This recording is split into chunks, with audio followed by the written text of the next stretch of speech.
재판에 앞서서 두 가지 고지를 하겠습니다. 어제 재판관 한 분에 대한 기피 신청이 들어왔고 오늘 그분을 제외한 7분의 일치된 의견으로 기피 신청을 기각했으며 그 결정문을 오전 중에 송달했습니다. 두 번째, 변론기일 일괄 고지는 일괄 지정은 헌법재판소법 30조 3항, 헌법재판소 심판규칙 21조 1항에 근거한 것이며 형사소송 규칙을 적용한 바가 없습니다. 왜냐하면 여기는 헌법재판소이지 형사법정이 아니기 때문입니다. 대통령 탄핵 사건에 관한 변론을 진행하겠습니다.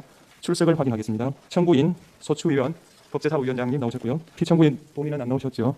헌법재판소법 52조 1항에 따라 변론을 진행하지 않겠습니다. 다음 변론기일은 이미 지정 고지한 바대로 2025년 1월 16일 오후 2시로 지정함을 확인하고 다음 변론기일에 당사자들이 출석하지 않더라도 헌법재판소법 52조 2항에 따라 변론 절차가 진행될 것임을 알려드립니다. 이상입니다. 오늘 헌법재판소의 윤석열 대통령 탄핵 심판 첫 변론일이었습니다. 윤석열 대통령이 출석하지 않아서 저대로 바로 끝나버렸어요. 근데 중요한 건 저 자리에서 윤석열 대통령 측이 이의 신청했던 거를 모두 다 기각해버렸습니다. 또 기각했다는 거죠. 윤석열 대통령 쪽에서는 헌법재판관 중에 한 명을 기피 신청했어요. 예, 정계선 재판관이 너무 문제가 많은 사람이다. 난 저 사람한테 탄핵 심판 안 받겠다. 저 사람 빼줘.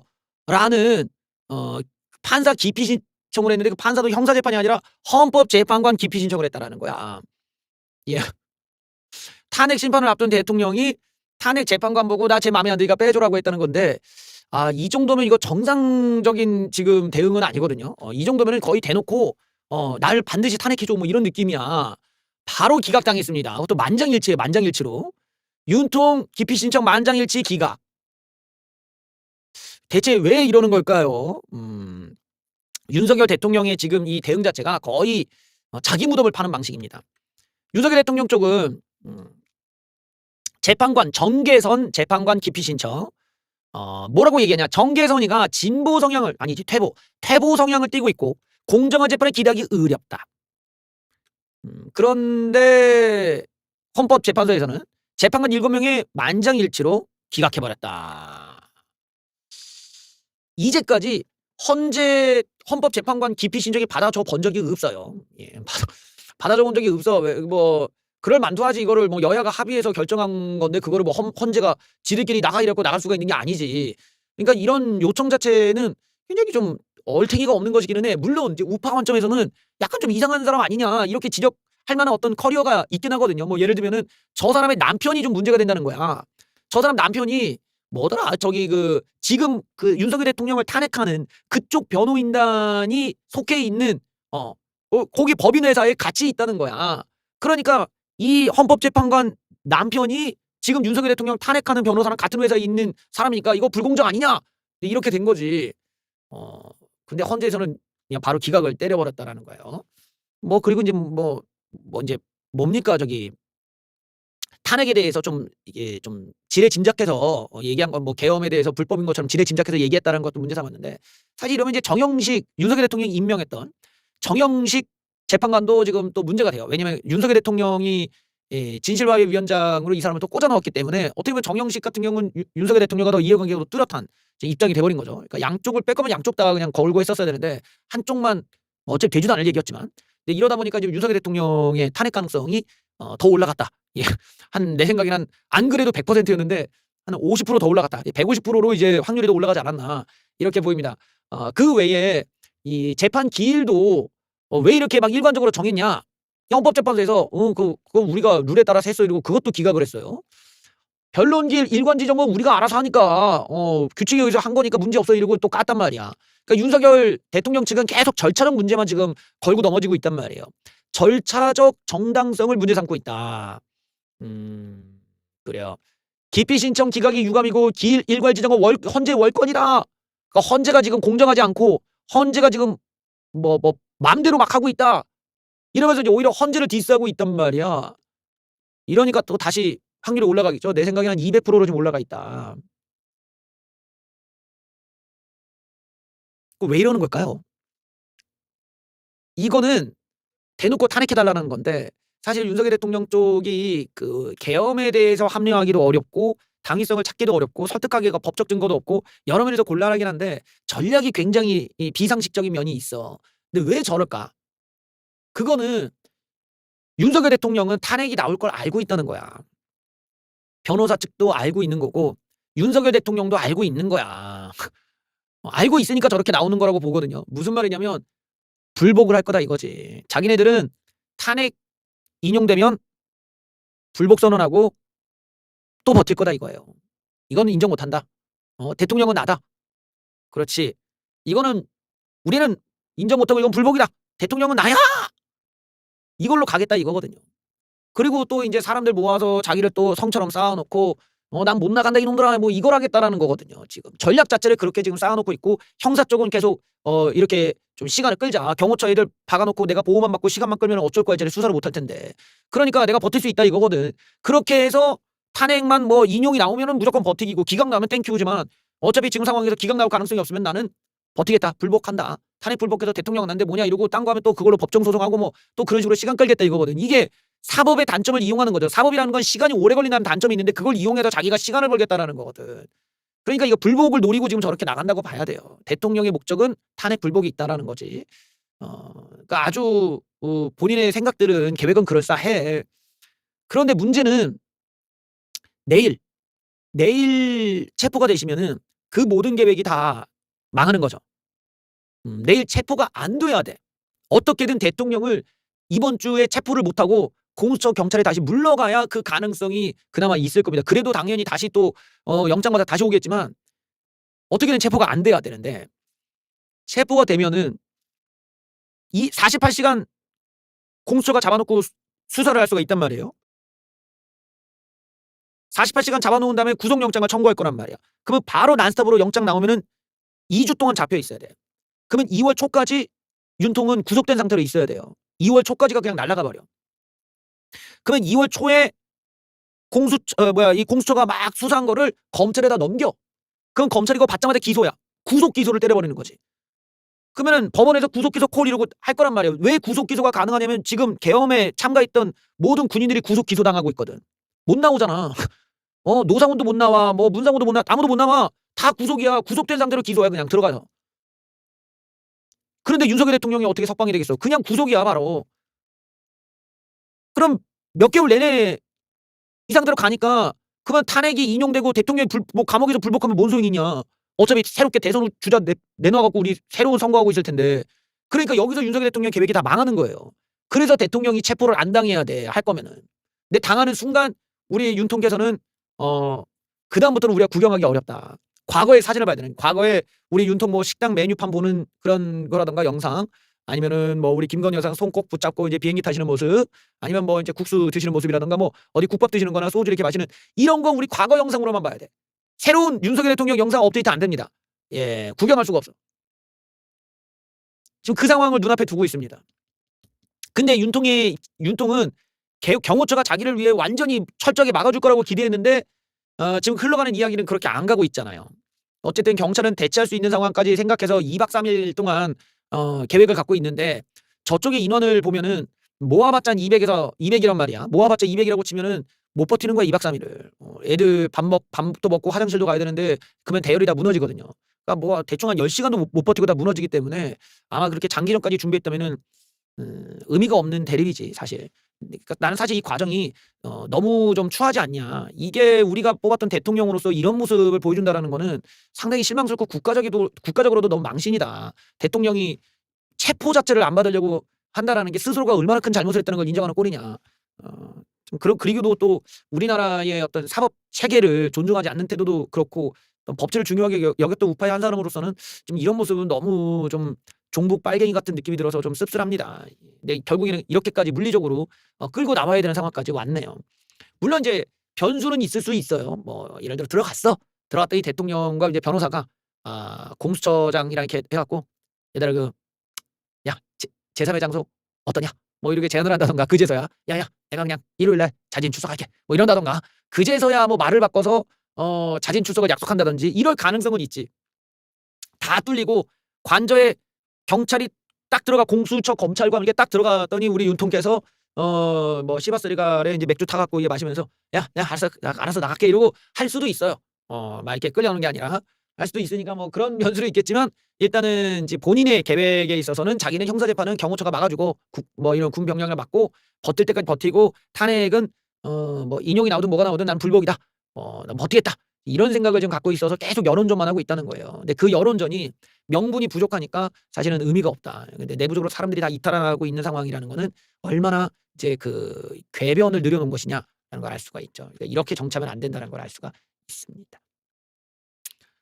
윤석열 대통령께서 드디어 헌재에 답변서를 냈습니다.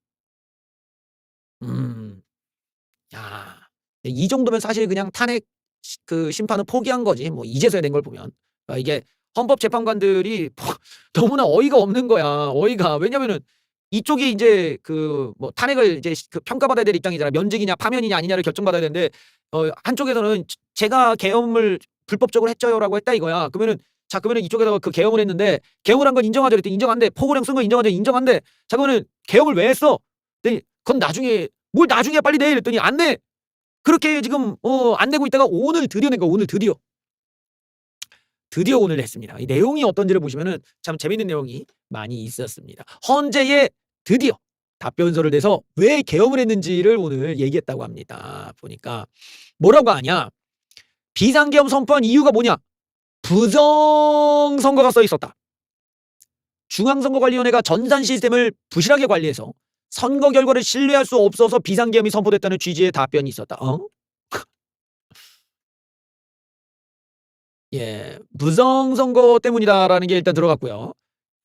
그다음에 더불어반민주당이 이진숙 최재 검사 등을 탄핵안을 발의했다. 그다음에 정부 예산을 삭감해 국정을 마비시키려 했다는 주장도 담겼다. 그러니까 이런 상황이 바로 전시 사면 국가 비상사태 아니겠느냐라는 주장을 하셨다고 합니다.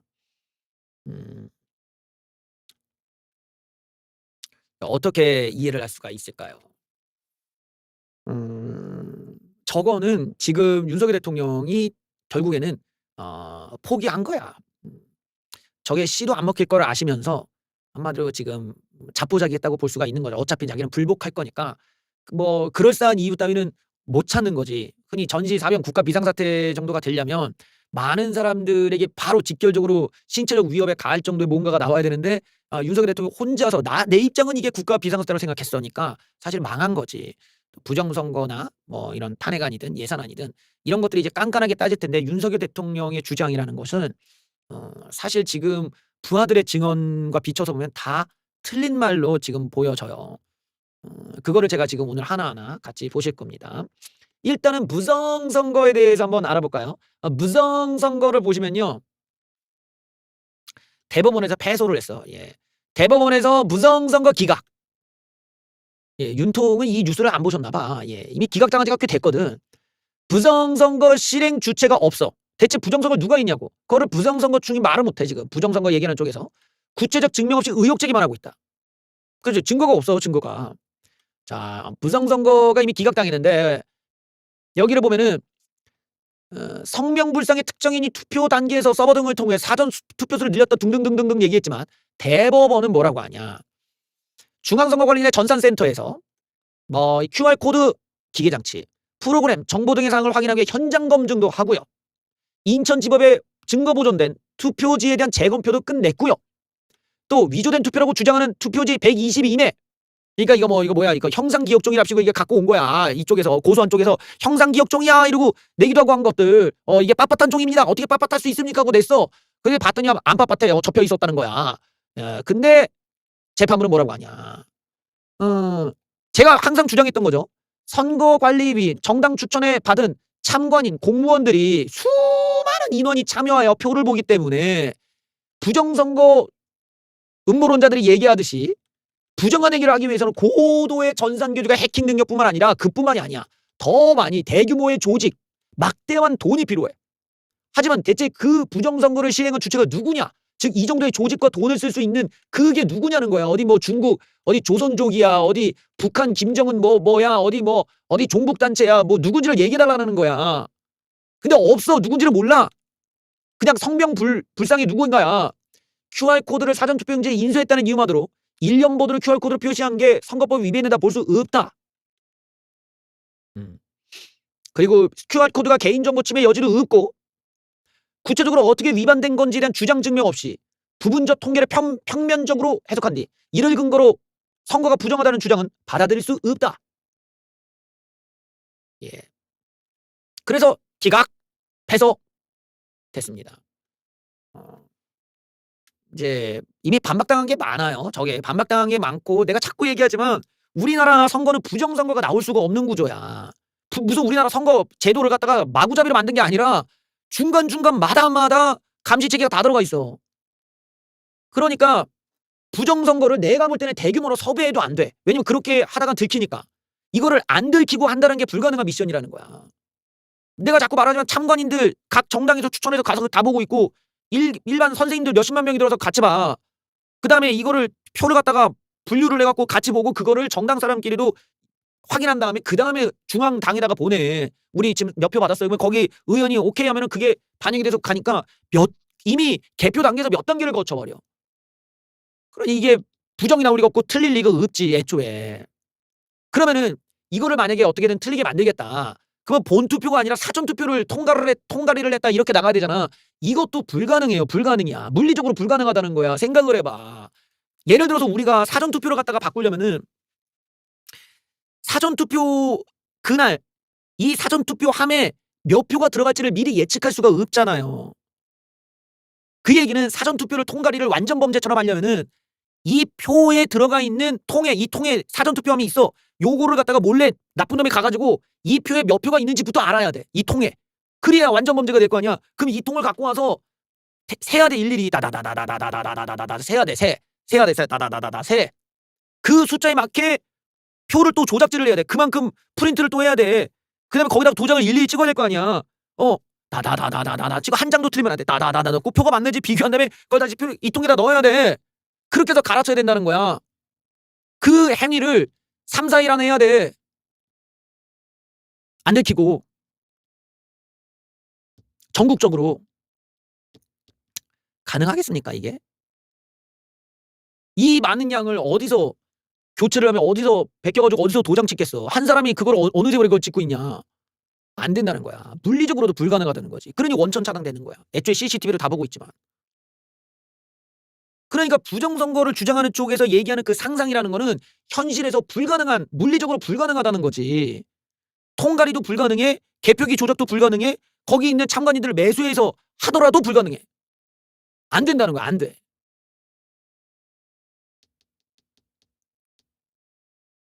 그러니까 사실은 여기서 나오는 증거들이 또 뭐 형상기억종이다. 형상기억종이라는 것도 뭐 선관위가 한 말도 아니죠. 자기네들이 지어낸 말인데 표가 빳빳하대. 이거 접어서 넣었을 텐데 왜 빳빳하니? 판사가 갖고 와. 그래서 형상기억종이라 갖고 왔어. 그래갖고 전문가 보고 보세요 그랬더니 전문가가 여러 거 현미경으로 본 거야. 현미경을 딱 봤더니 접힌 자국이 있어. 접힌 자국이 있는데요. 했더니 할 말이 없잖아. 접혔어요? 예, 접혔어요. 예, 접혔어요. 접혔어. 그러니까 그 사람들이 이거는 빳빳한 안 접힌 종이라고 우겼던 종이가 실제로는 접혔던 종인 거야. 그 정도로 실제로 선관위 설명이 맞는 거 아니야. 그렇게 지금 보건력이 진짜 좋은 종이잖아. 그러면 할 말이 없는 거지. 형상 기억 종이까지는 아니더라도 자세히 보면 접힌 자국이 보이는 종이었던 거야. 그런데 이게 법원에서 이렇게 다 틀려버리니까 증거 효과가 다 털려버리잖아요. 그 외에도 뭐 우체국 썰도 있고 먼 썰 다 갖고 왔는데 다 발렸습니다. 예. 그러니까 우리나라의 선거 제도를 보면요. 부정선거가 애초에 불가능합니다. 예. 부정선거가 애초에 불가능하고 그런 물리적으로 가능할 수 있는 시나리오를 제시를 해야 돼. 이거를 이 통에 있는 거를 여기 통에 있는 그 수많은 표를 갖다가 어디 가서 이걸 옮겨가지고 어디서 세서 이걸 제작을 해서 다시 넣고 이걸 바꿔치기를 했다. 그게 불가능하죠. 물리적으로 불가능하고 시간도 없어. 그럴 시간이 없다는 거야. 예, 그래서 이 자체가 다 불가능한 물리적으로나 상식적으로 불가능한 지금 주장을 하고 있는 게 이 부정선거 관련입니다. 이거를 이제 윤석열 대통령이 그대로 믿었으니까 사실은 법적으로도 상당히 불리할 수밖에 없겠죠. 예, 없겠고 또 그 외에 이제 좀 우리가 좀 복사하기가 좀 쉽지가 않은 표들 뭐 이제 비례 같은 경우들은 표가 엄청 길어. 이래가지고 더 힘들어 그런 거는. 그러니까 이런 부분도 또 그렇고 우리가 기본적으로 이번 총선 때만 하더라도 지역구 표 차이만 보더라도 160만 표 차이로 졌거든요. 그럼 160만 표 정도까지는 표를 어떻게든 바꿔치기 했다는 거 아니에요, 민주당이. 그럼 어디서 물리적으로 하냐 이거야. 그냥 우리가 순수하게 통가리 다 빼. 통가리를 다 빼고 160만 표를 어디서 표를 프린트를 하고 어디서 조작지를 도장을 찍었고 어느 세월에 이걸 갈아치느냐. 물리적으로 그 정도 하려면 어마어마한 인간들 숫자가 필요할 거 아니야. 어? 한두 사람으로는 불가능할 거 아니야. 160만 표 이상인데. 그러니까 이거는 상상을 초월하는 물량이고 상상을 초월하는 무게고 상상을 초월하는 어떤 이 지역으로 나눠야 하기 때문에 상상을 초월하는 거리까지 움직여야 되는데 불가능하다고. 그 사전투표가 끝난 다음에 조작을 해야 되니까. 그 전에 조작이 불가능하잖아. 그러니까 이런 상식적인 생각을 해보면은 부정선거라는 게 우리나라에서는 완벽하게 불가능하다. 예, 그거를 어떤 돈을 들이든 그렇게 많은 인간 숫자를 들여서 할 수 있는 장소나 기술 자체가 없다. 예, 이거는 불가능합니다. 그래서 이건 이미 틀린 얘기가 되는 거고요. 그래서 윤석열 대통령이 이런 부정선거를 믿고 계신다라는 거는 한마디로 말하면 탄핵을 당할 수밖에 없는 입장이 되는 거죠. 왜냐하면 대통령이라면 이미 자기가 보고를 받았단 말이지. 국정원에서도 부정선거 흔적 찾을 수가 없었다. 감사원에서도 찾을 수 없었다. 검사도 혐의가 없다. 다 대통령한테 보고한 거예요. 근데 대통령이 그 보고를 지금 무시했다라는 거지. 그리고 대법원에서도 이미 부정선거가 다 기각당하고 패소를 했어요. 부정선거 쪽에서. 단 하나도 증거가 인정되지 않았어요. 대법원에서. 몇 번이나 봤단 말이야. 그런데 단 하나도 증거 효과가 인정되지 않았어요. 그거는 우연이 아니야. 필연이라는 거야. 우리나라에서는 부정선거가 불가능합니다. 물리적으로. 그러니까 대법원에서 발려버린 거죠. 자, 그래서 지금 윤석열 대통령 쪽에서 제시했던 부정선거라는 주장은 이미 대법원에서 패소함으로써 이미 끝난 사안이에요. 부정선거가 불가능하다는 기술적으로도 다 나와 있고요. 그 다음에 또 재밌는 거는 윤석열 대통령이 이 예산 삭감과 탄핵 이야기를 꺼냈어요. 근데 오늘 국회에서 남아있던 이 곽종근 특전사령관은 전혀 다른 증언을 했단 말이야. 오늘 국회에 나온 곽종근은 계엄을 언제 인지했냐라고 물었더니 10월 1일 날 인지했다고 했어. 윤석열 대통령과의 모임에서 직접 얘기를 들었다. 국군의 날 10월 1일이죠. 10월 1일 날 행제를 마친 뒤 관저에서 이 계엄 얘기를 들었다고 했어요. 그래서 이 사람이 직접 얘기했대. 계엄될 상황 아니다. 애들이 말을 안 듣는다라고 반대 의사를 이날 전합도 합니다. 10월 1일이 중요해요. 10월 1일, 10월 1일, 10월 1일. 작년 10월 1일 날 계엄을 인지했다는 게 중요하다는 거예요, 지금. 곽정근 특수전사령관은 10월 1일 날 윤석열 대통령의 비상계엄 계획을 인지했다. 10월 1일 점심 때 얘기 들었는데 한남동 관저에서 윤통과의 식사한 자리 여기서 자신은 김용현 장관에게 계엄이 될 상황도 아니고 될 수도 없다. 특전사 대원들이 말을 안 들을 거다. 라며 반대 의사를 전했다고 주장을 했습니다.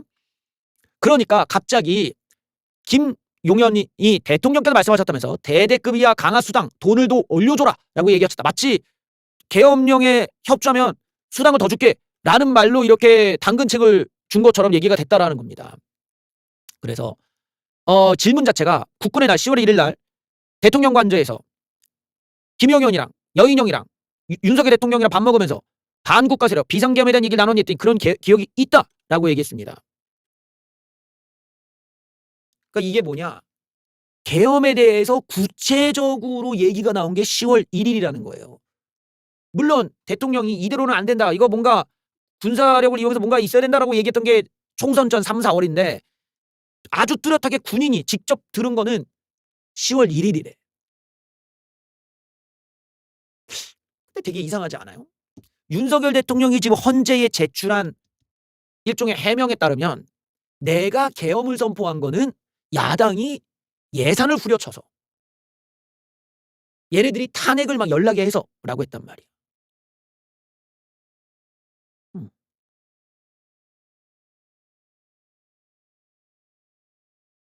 야당이 예산을 깎아서 그걸 발표한 게 11월 말이에요. 11월 말. 10월 달에는 예산안 얘기라고는 내가 검색했을 때 11월 초에는 오히려 윤석열 정부가 국방부 군 예산을 깎아가지고 논란이 되던 뉴스밖에 없어. 당시에 야당은 예산을 깎는다는 얘기조차 없을 때야.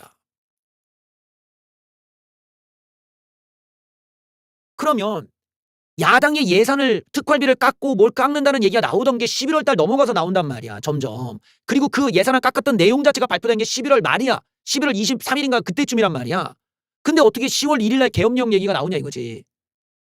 야당이 깎을 걸 예상한 것도 아니고 정작 예산을 깎은 건 윤석열 정부가 군 예산을 깎아서 논란이 됐는데 그러니까 사실 저 얘기는 지금 논리적으로 안 맞는 얘기인 거지. 또 탄핵에 대한 얘기가 나오잖아요. 지금 이진숙은 한 8월 달쯤에 탄핵이었는데 언급되어 있는 최재해 감사원장 탄핵. 이 사람 탄핵안 발의안이 언제였느냐? 최재해 감사원장 탄핵안 발의된 날이 언제냐?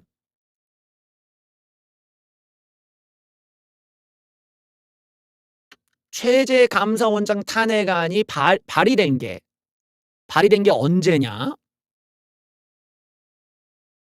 12월 2일이야. 계엄 하루 전날이야. 근데 어떻게 10월 1일 날 계엄 얘기가 나오냐고. 심지어는 그 전에 발의 전에 얘를 탄핵해야겠다라고 얘기했던 것마저도 11월 말이야. 그것마저도 그러니까 발의를 한 게 아니라 그 전에 야당이 얘 탄핵을 해야겠다라고 한 것도 11월 말이야. 나머지 검사들 탄핵한 것도 발의한 게 12월 2일이란 말이야. 계엄령 하루 전날이야. 근데 정작 계엄에 대한 계획은 10월 1일 날 했단 말이지. 구체적으로 저를 얘기한 게 시기적으로 안 맞는다는 거야. 애초부터 계엄을 사전에 얘기하고 계엄에 따르면 수당까지 주겠다고 약속한 게 10월 1일인데 어떻게 12월 2일 날 발의한 걸 가지고 그것 때문에 계엄을 했다 얘기할 수 있냐 이거지. 이거는 논리가 안 맞잖아요 지금. 그 이전부터 야당이 어떤 폐악질이 쌓여서 왔다면 이해가 되는데 그게 아니라 그 이전 내용은 없어. 즉 본인들이 어떤 탄핵을 하기 위해서 이야기를 갖다 붙인 것에 불과한 거라는 거야. 실제로 계엄이라는 거는 총선 있기도 전부터 계획을 했었으니까. 그럼 뭐겠냐 이거지 이유가. 그 다음에 또 다른 문제가 있어요. 또 다른 문제는 절차적 문제죠. 한덕수는 윤석열 대통령의 계엄령이 절차를 거치지 않았다고 지금 주장을 합니다. 한덕수. 계엄 때 아무도 나를 거쳐서 보고하지 않았다예요. 이 얘기 자체가 지금 불법 절차였다라는 거를 지금 한덕수가 진술하고 있는 겁니다. 한덕수를 거치지 않았던 뭐예요? 계엄법 위반인데 한덕수의 주장대로면 국무회의도 없었고 보고 체계 때도 자기를 거치지 않았다라는 거야. 이게 무슨 말이냐면 이 계엄령이라는 건요. 국방장관이 총리를 거쳐서 대통령에게 보고해야 되는 거야. 이런 순서를 거쳐야 되는데 총리는 난 못 들었다야. 국방장관이 대통령한테 자기가 뭐 술자리에서 말했는지 모르지만 총리를 거치지 않고 계엄령이 진행됐기 때문에 이거 자체가 원천 무효고 불법이라는 거지. 지금 한덕수는 그걸 주장하고 있는 거야. 나한테 국방장관이 보고 안 했다. 보고를 해야 되는데. 한덕수 국무총리가 나를 거친 사람은 없다고 진술했다. 계엄 건의 과정에서 나를 거친 사람이 없다. 김용현 국방부 장관은 나는 국무총리에게 얘기했다고 하기 때문에 이 둘이 지금 얘기가 다르죠. 계엄법에는 국방부 장관이 총리를 거쳐 대통령에게 건의할 수 있다고 돼 있다. 한덕수는 난 못 들었다야. 이러니까 일단 절차적 문제가 또 있는데 여기 플러스 알파가 국무회의잖아요. 한덕수는 국무회의 없었다야. 다른 국무위원들도 국무회의 없었다야. 국무회의에 되려면은 도장 찍어야 돼요. 예, 속기록 있어야 돼. 없어. 그러니까 절차적인 문제가 또 있잖아. 그 얘기는 오늘 의견서에 없어. 그다음에 예산안에 대해서 윤석열 대통령은 예산을 깎은 것을 가지고 이게 비상계엄의 요소다라고 하는데 비상계엄의 요건이 될 수 없다. 윤통이 비상계엄 선포 이유가 예산 삭감이라는 건데 이게 그러니까 예산을 삭감이 된 게 과연 국가 비상사태라고 얘기할 수 있는가에 대한 지금 반론을 제기하고 있는 거예요. 왜 그러냐면 사실 예산 삭감이라는 건 야당이 맨날 해봤거든. 그러니까 이거는 나중에 합의를 해갖고 풀거나 아니면 추경이라는 걸 통해서 해결하면 되잖아. 근데 분명히 이렇게 해결할 수 있는 방법이 있는데 왜 군대를 동원했는가가 지금 이제 이해를 못하는 상황이라는 거지. 원래 우리나라에서는 맨날 예산 삭감을 해왔으니까 야당이. 정부 예산이 감액됐다 증액되는 통상의 과정을 윤통이 전혀 이해하지 못한 채 비상계엄을 선포한 것 같다라면서 지적을 하고 있습니다. 여기를 보면은 자 예상 당국과 재정 전문가 사이에선 예산 삭감이라는 거는 전시사변에 준하는 국가 비상사태에 해당하지 않는다는 견해가 압도적이다. 왜냐? 당시에 예산을 깎았다 하더라도 야당 간 협상 기류가 있었기 때문이다. 더불어 반민주당이 감액 예산을 상정을 했지만 우원식이 여야가 합의해라 라면서 이거를 여야로 넘겼고 당시에 이제 여야가 합의하려고 준비를 하고 있었고 심지어 기획재정부가 야당에서 주장하는 지역화폐 사업을 어느 정도까지 받고 정부 안에서 감액된 부분을 어떻게 협상을 할지를 두고 고민 중이었다. 즉 정부와 야당 간의 협상이 진행 중인 상황에서 갑자기 비상계엄을 눌렀다 이거예요. 그리고 야당이 삭감했다는 규모도 4조 정도인데 이게 전체 0.6% 수준이고 이 중에 대다수는 예비비와 국고채로도 구성돼 추경을 통해 메울 수 있기도 했다. 그러니까 나중에 이제 정부에서 추경 예산으로 이거 채우고 떼우면 될 수 있었던 거를 왜 개혁을 해야만 했느냐가 이제 문제가 되는 거죠. 또한 윤통이 비상계엄을 선포한 날은 국회 예산 확정 시점도 아니었다. 그러니까 여전히 남은 거야. 사실 그 완전 말이까지 가니까. 그래서 중하순에 처리된 경우도 있기 때문에 기획재정부 내에서도 대통령이 예상 삭감을 이유로 비상계엄을 선포한 건 말이 안 되는 의견이 많다. 정부 예산안은 국회에서 감액 및 증액을 통해 예산으로 확정된다. 여야가 협상하는 과정에서 변화골 전술을 사용하는 게 정치 관행인데 대통령이 이걸 몰랐던 것 같다라는 지적을 했습니다. 그러니까 이게 예산안을 지금 문제를 삼는데 물론 예산을 막 특활비를 깎아떼갖고 우리가 깔 수는 있었지. 근데 보통 패턴이 그래. 다들 이렇게 깎고 나중에는 이제 뭐 지역화폐 주고 너희도 뭐 양보해 이렇고 양보 받고 뭐 이런 게 보통 패턴인데 이걸 가지고 비상사태다라고 얘기하니까 약간 뜬금없는 면이 있거든.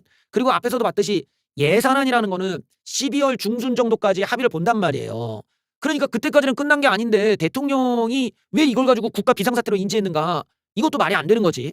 그리고 예산이라는 것이 정해지고 자식으로 떠나서 애초에 윤석열 대통령의 계엄령은 10월 1일 어떤 부하의 증언에 의하면 그리고 더 이전으로 올라가서 총선이 있기 전부터도 군사력을 동원할 생각을 갖고 있었다는 점에서도 야당의 예산안과 이번 계엄령이 과연 직접적 관계가 있냐 하면 설득력이 현저하게 떨어진다는 걸 이런 대목에서도 알 수가 있는 거죠. 그러니까 이런 팩트 조각들을 모아보면 윤석열 대통령이 지금 하고 있는 계엄에 대한 당위성이라는 거는 하나하나 다 설득이 안 된다. 지금 공감이 안 되고 뭔가 시기적으로 안 맞는다. 논리적으로 안 맞고 팩트 관계도 지금 안 맞다라는 걸 알 수가 있죠. 또 다른 점을 또 한번 보죠. 이 판결이 있습니다. 하필이면 또 이런 판결이 나왔어. 80년에 있었던 계엄은 위헌이다. 포고령이 위헌이라는 거야. 당시에 계엄 필요한 상황이 아니었기 때문에 포고령도 다 위헌이 되어 포고령에 의해서 잡혀간 사람이 무죄가 됐습니다. 40년 만에. 이 사람은 포고령에 의해서 노역까지 하고 도망갔다가 잡혀가지고 징역 1년 받았는데 근데 이번 재판부가 당초 계엄령 자체가 위헌이고 계엄 포고령도 위헌이라서 무죄가 된 겁니다. 그래서 비상계엄 전국 확대 이후 동요 우려가 있는 시민사회를 안정시키기 위한 포고령이었는데 이게 계엄령에서 정한 군사상 필요할 때 이 포고령을 통해 제한한다. 이런 내용으로 보기도 어렵고 국내외 정치 상황이 계엄령이라는 것이 가능하지도 않았다. 그래서 포고령 역시 요건이 갖췄다고 볼 수가 없다. 또 신체 거주 이전의 자유 등을 보장하는 헌법을 너무 지나치게 억압한다.